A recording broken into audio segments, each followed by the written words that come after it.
গত কয়েকদিনে ভারত বাংলাদেশের মধ্যে রাজনৈতিকভাবে তীব্র উত্তাপ চলছে। দুই দেশের পররাষ্ট্র মন্ত্রণালয় থেকে প্রতিদিন একে অপরকে বার্তা দিয়ে যাচ্ছে। ভারতের পররাষ্ট্র মন্ত্রণালয় থেকে বাংলাদেশের ইসকন সভাপতি চিন্ময় দাসের ব্যাপারে বাংলাদেশের বিচার বিভাগকে তদন্তভিত্তিক বিচার করার কথা জানানো হয়। এরই মধ্যে বৃহস্পতিবার চিন্ময় দাসের মুক্তির দাবিতে কলকাতার ডেপুটি কমিশনার কার্যালয়ের সামনে বাংলাদেশের জাতীয় পতাকা ও প্রধান উপদেষ্টা অধ্যাপক মোহাম্মদ ইউনূসের প্রতিকৃতি পুড়িয়ে দিয়েছে ইসকন সমর্থিত সদস্যরা।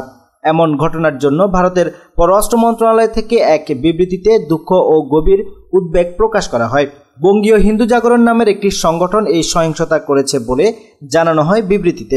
বৃহস্পতিবার এই ঘটনার উদ্বেগ জানিয়ে শুক্রবার বাংলাদেশের পররাষ্ট্র মন্ত্রণালয়ের তরফ থেকে একটি সংবাদ বিজ্ঞপ্তি দেওয়া হয়, যেখানে বলা হয় বিপুল সংখ্যক বিক্ষোভকারী কলকাতার বাংলাদেশ ডেপুটি হাইকমিশনারের কার্যালয়ের সামনে বিক্ষোভ করেন বঙ্গীয় হিন্দু জাগরণ সংগঠনের কর্মীরা, যা এক পর্যায়ে সহিংস রূপ নেয়। পুলিশি ব্যারিকেড ভেঙে বিক্ষোভকারীরা ডেপুটি কমিশনারের বাসভবনের সীমানায় পৌঁছে যায়। বিবৃতিতে আরও বলা হয়, তারা বাংলাদেশের জাতীয় পতাকায় অগ্নিসংযোগ করে এবং প্রধান উপদেষ্টা মোহাম্মদ ইউনূসের প্রতিকৃতি পুড়িয়ে দেয়। ভবিষ্যতে এই ধরনের ঘটনার প্রতিরোধে প্রয়োজনীয় ব্যবস্থা নিতে ভারত সরকারের প্রতি আহ্বান জানিয়েছে বাংলাদেশ।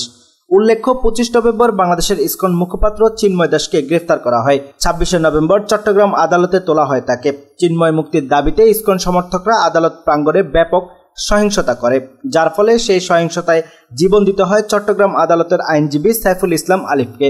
তারপর থেকেই ভারত বাংলাদেশের মধ্যকার কথার লড়াই চলছে। এর আগে 25 অক্টোবর চট্টগ্রামে সমাবেশ করে বাংলাদেশ সনাতন জাগরণ মঞ্চ। চিন্ময় দাস ছিলেন এই মঞ্চের মুখপাত্র। সমাবেশের পর 31 অক্টোবর চিন্ময়ের বিরুদ্ধে জাতীয় পতাকা অবমাননার অভিযোগ এনে রাষ্ট্রদ্রোহী মামলা করেন চট্টগ্রাম বিএনপির নেতা ফিরোজ খান, কিন্তু মামলাকারীকে বহিষ্কার করে বিএনপি বেশ সমালোচিত হয়। অপরদিকে দেশের সাম্প্রতিক বিষয় নিয়ে শহীদ তাজউদ্দিন আহমেদের ছেলে সোহেল তাজ ফেসবুকে এক পোস্টে লিখেছেন, গুম, খুন, গণহত্যা, নির্যাতন, নিপীড়ন, গণতন্ত্র ধ্বংস করে, দুর্নীতি করে লাখ লাখ কোটি টাকা বিদেশে পাচার করে দেশটাকে শেষ করে ছাত্র জনতা ঝাঁটাপেটা খেয়ে পালিয়ে এখন দেশ ধ্বংসের ষড়যন্ত্র করছে।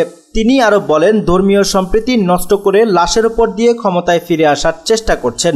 কতটা নির্লজ্জ হলে এই কাজটি করতে পারেন। পোস্টের শেষে তিনি শেখ হাসিনাকে নিয়ে লেখা মতিউর রহমান রেন্টুর আমার ফাঁসি চাই ও অন্তরালে হত্যাকারী প্রধানমন্ত্রী বই দুটি সবাইকে পড়তে অনুরোধ করেন। প্রিয় দর্শক, আজ এখানেই শেষ করছি। সবাই ভালো থাকুন, সুস্থ থাকুন। দেখা হচ্ছে পরবর্তী ভিডিওতে। আল্লাহ হাফেজ।